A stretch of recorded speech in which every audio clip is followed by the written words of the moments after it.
പോയത് കൊടും ക്രൂരത. ഒരിക്കലും ഒരു കുടുംബത്തിൽ ഇങ്ങനെ നടക്കില്ല.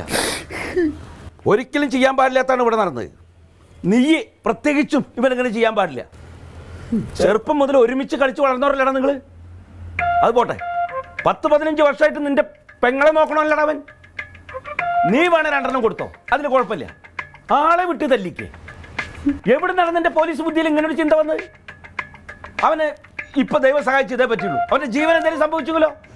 നിന്റെ പെങ്ങളുടെ കുട്ടി കാര്യം നീ ആലോചിക്കണം. ആ 2 പാവങ്ങള് മരണം നോക്ക്. അവരുടെ മക്കളാണോ നിങ്ങള്? തമ്മിൽ തല്ലി ചാവടല്ലാതും. രാത്രി കരഞ്ഞു വിളിച്ചു പറഞ്ഞപ്പോ നീയാണിത് ചെയ്തതെന്ന് തങ്ക കരഞ്ഞു പറഞ്ഞപ്പോ പിന്നെ ഞാൻ ഒരു പോളെ കണ്ടടച്ചിട്ടില്ല. ഇങ്ങനെയാണോ നിങ്ങളൊക്കെ നോക്കി വളർത്തിയത്? ചേട്ടന് ഒരു നിമിഷം ചേച്ചിനെ പറ്റി എന്നെ പറ്റി അവളെ പറ്റിയൊക്കെ ഒന്ന് ഓർക്കായിരുന്നല്ല. ചോറ് വാരി തിന്നാൻ പറ്റാതാക്കി. കണ്ണി ചോറില്ലാത്ത രീതിയിൽ അടിച്ചത്. മാമ ഇങ്ങനെ ചെയ്യുമെന്നോട് ആരും വിചാരിച്ചില്ല കേട്ടോ. മക്കളെ മാമനല്ല. ഇത് എത്ര പ്രാവശ്യം എല്ലാരോടും പറയുന്നു ഞാനല്ല എന്ന്. ഇവനുണ്ടല്ലോ, ഇവന് ബന്ധവുമില്ല, സ്വന്തവുമില്ല, കുടുംബവുമില്ല, ഒന്നുമില്ല. മേലും കീഴും നോക്കാതെ ഇവ ഇതല്ല ഇതിലപ്പുറം ചെയ്യും.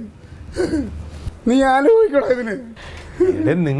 ഇത് ഞാനല്ല എന്ന് എത്ര പ്രാവശ്യം പറഞ്ഞു നിങ്ങളടുത്ത്? നീ വെല്ലുവിളിച്ചില്ലേ? നീ എന്നെ വെല്ലുവിളിച്ചില്ലേ? അത് ചുമ്മാ വെറുതെ. ഈ ഞാനും വെറുതെ. ഓ, ഇതാണോ വെറുതെ? ഇതാണ് നിന്റെ വെറുതെ നേരം പോക്ക്. എടാ നീ അല്ലാണ്ട് പിന്നെ എങ്ങനെയാ കൃത്യമായിട്ട് ഈ വീട് മനസ്സിലാക്കിയിട്ട് അവൻ എന്നെ കണ്ടുപിടിച്ച് തല്ലണ്? എവന്റെ ശത്രുക്കൾ ആരെങ്കിലും ആയിരിക്കും. അല്ല ഞാൻ എന്ത് ചെയ്യാനാ? അമ്മാവാ, പറയാൻ പറ്റാത്ത പല സ്ഥലത്തും ചതവും മുറിവൊക്കെ ഉണ്ട്. എടാ അങ്ങനെ ഉണ്ട്. ഞാൻ ആളെ വയ്ക്കേണ്ട കാര്യം നിന്റെ അടുത്ത് ചെയ്യേണ്ട ഞാൻ ചെയ്താ പോരെ? അയ്യോ,